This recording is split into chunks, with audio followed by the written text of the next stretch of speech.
of women think that they need this endless strengthening of their pelvic floor. And this is where we see the idea of doing 1,000,000,000 kegels a day and using vaginal weights, and all of this stuff comes into play. And especially like 9 times out of 10, clients who come to me with the issue of leaking, so whether that be urine or poop, if you're leaking, you probably have this idea that your pelvic floor is very weak, and it's ingrained in you because this is very common amongst the thought patterns of MDs and OBGYNs. And I'm not trying to crap on that profession.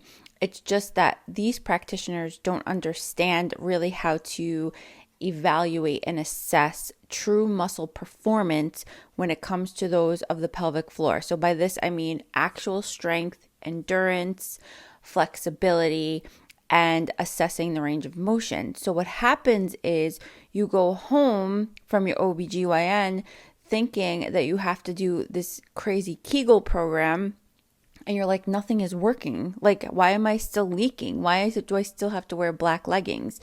And the reality is that you probably have a muscle length issue, meaning that your pelvic floor doesn't know how to relax. And we want to address this portion first before we do anything strengthening wise. And when I say strengthening, I mean Kegels, I mean pelvic weights, vaginal weights, whatever. Those are all strength-based exercises. We don't even want to touch that until we restore the flexibility in the pelvic floor first. So let's talk a little bit about what the pelvic floor is, just so that you can get a visual of what we're doing here. And then we're going to make a real world example out of it, just so you see how important this is and what I really mean. So this is your pelvic floor right here. And for all intents and purposes, I'm trained in women's pelvic floor dysfunction. So we're going to be talking about the ladies here today. So this is a pelvic floor, and your lumbar spine is here, so your lower back, and then your hip muscle, hip socket is kind of here. So pelvis is here. All of your organs are inside. Ooh, my organs fell all over the place, but you have your rectum that should be sitting here, but it kind of fell. That's where your poop is stored. And when your poop comes through, your uterus is under it, and then you have your bladder in the front. And then if we take all of these out, inside all of that, in addition to ligaments and nerves and everything, we have the pink stuff, which is musculature. So this is what we're working. And yes, you have muscles that live inside of your pelvis. And this is why it's so hard to conceptualize what's happening, because A, most of us don't even know that this exists, and B, we can't see it.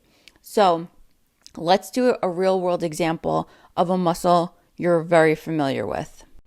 Okay, so we're going to start talking about the muscles inside and why length is so important. So let's think about the bicep. What does the bicep do? It bends your elbow so that you can do this. Now, I'm going to take a 20-pound weight, 25 pounds actually, and say I can't straighten my elbow all the way. My bicep kind of like, this is the range of motion. I can curl that weight as many times as I want, and I'm like, what's the big deal? You know? As soon as I take it into that full straightening, watch what happens.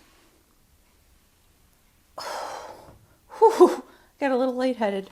But yeah, that's what happens. So my muscles don't have that flexibility to go from the full range of motion and curl all the way up. So if that's your case in regard to your pelvic floor, you're curling, aka kegling, in this limited position. That's not going to do shit for your pelvic floor. You need to be able to take it to that full range and then strengthen through that range. So this is why if we ever address this and this becomes a problem, or it's found to be a problem, we want to restore the flexibility first before we even think about strengthening those muscles. This is why I always say Kegels are not the magical unicorn exercise. They're not appropriate for everyone. This might also be why Kegels haven't worked for you. Any questions, please let me know. Information's below.